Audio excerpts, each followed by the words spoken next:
Blizzard just posted their new updated best mercenaries as well as the best comps that you should be running in PvP, and all of this data is straight from the data scientist who works on Blizzard and I guess mercenaries to come up with these comps. So what you'll see in these videos is basically the mercenaries you should probably be working on, and on top of that, why they're good and what comps you should be playing right now and why they're good. Let's get into it first with the best mercenaries.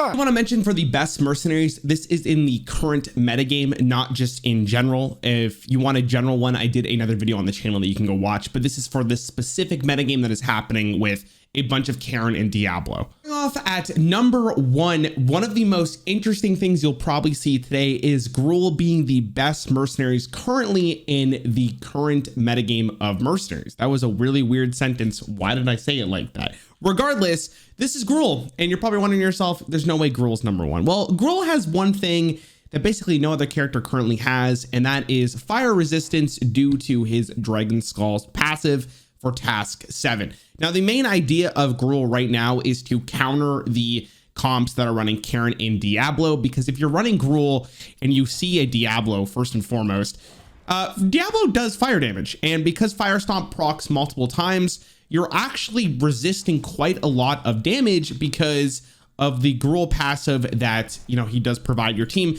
And it's not just Gruul, right? It's your characters. So that means your casters or your fighters or any other character that you have on your board does have fire resistance. And if Diablo can't kill anyone, that means he doesn't get his extra health, which makes Gruul so freaking ridiculous. Now, is Gruul the best mercenary? Absolutely not. But if you are going against a lot of Karen and Diablo, which a lot of people are running Karen and Diablo, Gruul right now can be this unstoppable force. Number 2, we have Natalie Celine, and it kind of goes without saying the reason why Natalie is so good is because her task 7 equipment, but also pairing really nicely with Vol'jin. And I almost think it's like kind of a crime to not put Vol'jin up with Natalie, because Vol'jin is half the reason why she's good, just because of Ring of Haste. And actually on the list, Vol'jin is number 4. So I'm just going to kind of talk to them as they're both number 2. Now, Vol'jin's obviously good because he sets up your shadow abilities with Ring of Haste. Don't use any other equipment on Vol'jin. You absolutely need this one. And with Natalie Celine, with her task 7, you actually do quite a lot of damage for an AoE with 3 speed.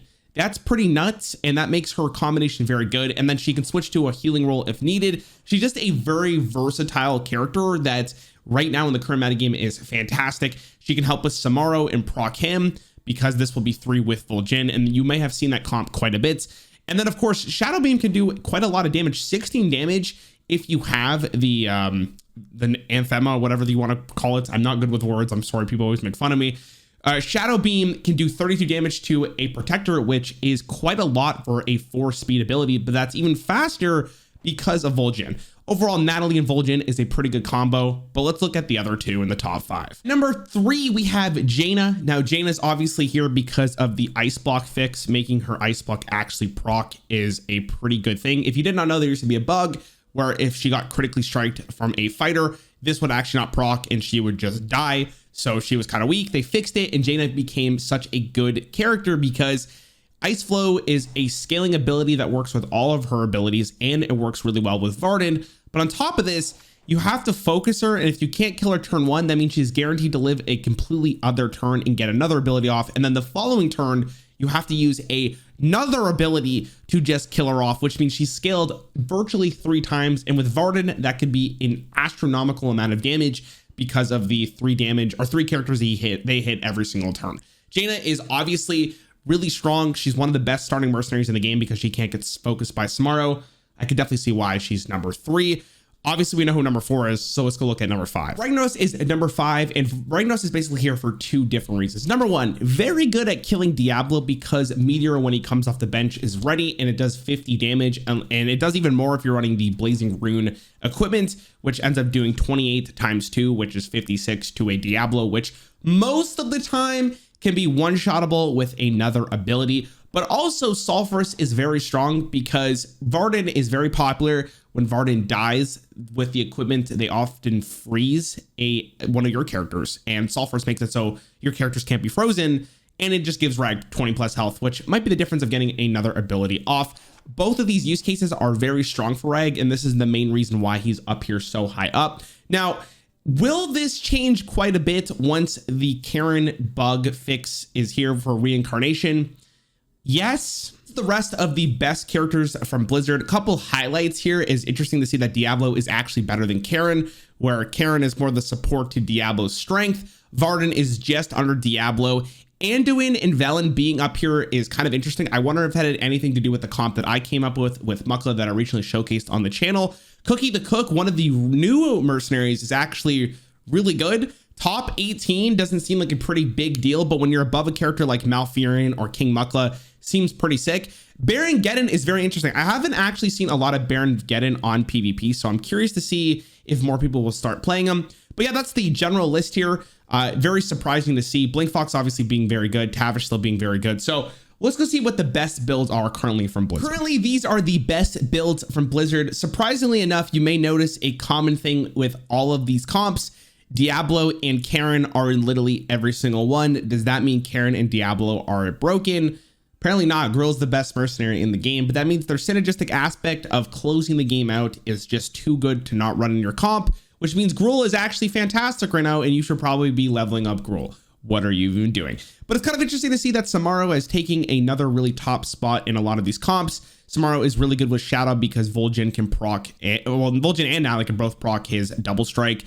Same idea with this one, Natalie and Vol'jin. The only main difference here is the reg to Gruul. So I guess if you don't have Gruul, go for the reg. And then for this comp, we've been seeing it for quite a while. A lot of the time, this seems to be the best comp in the game because we've talked about Jaina and the synergistic aspect of Dawn's Grap with her. But also Tavish is just extremely strong and just completely counters casters, especially against a comp like Natalie and Vol'jin. Tavish just comes in and says, no, none of your shadowness. It's not worth it for me.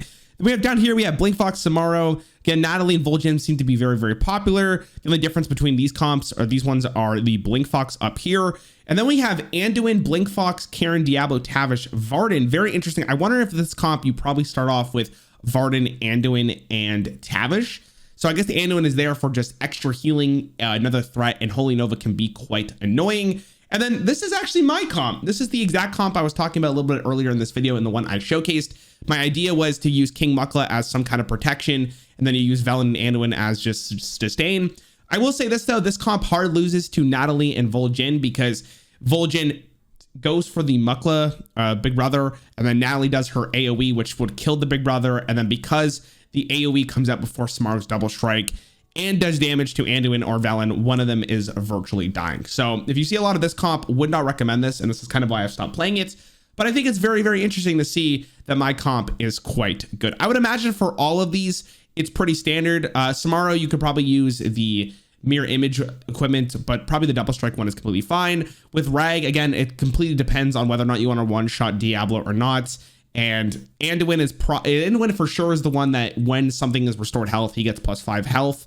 But yeah, generally speaking, probably the same general stuff you've been seeing for quite some time. It's interesting to see that my comp got up here, and this is arguably the best comp in the game. I wonder if this is in any order. I'm not really sure, but let me know what you think about these comps down below. Are you excited for this metagame? Are you going to level up Gruul? I don't know. Are any of the new mercenaries you think are going to make a top spot other than Cookie? Let me know in the comments down below, and I'll see you in the next one.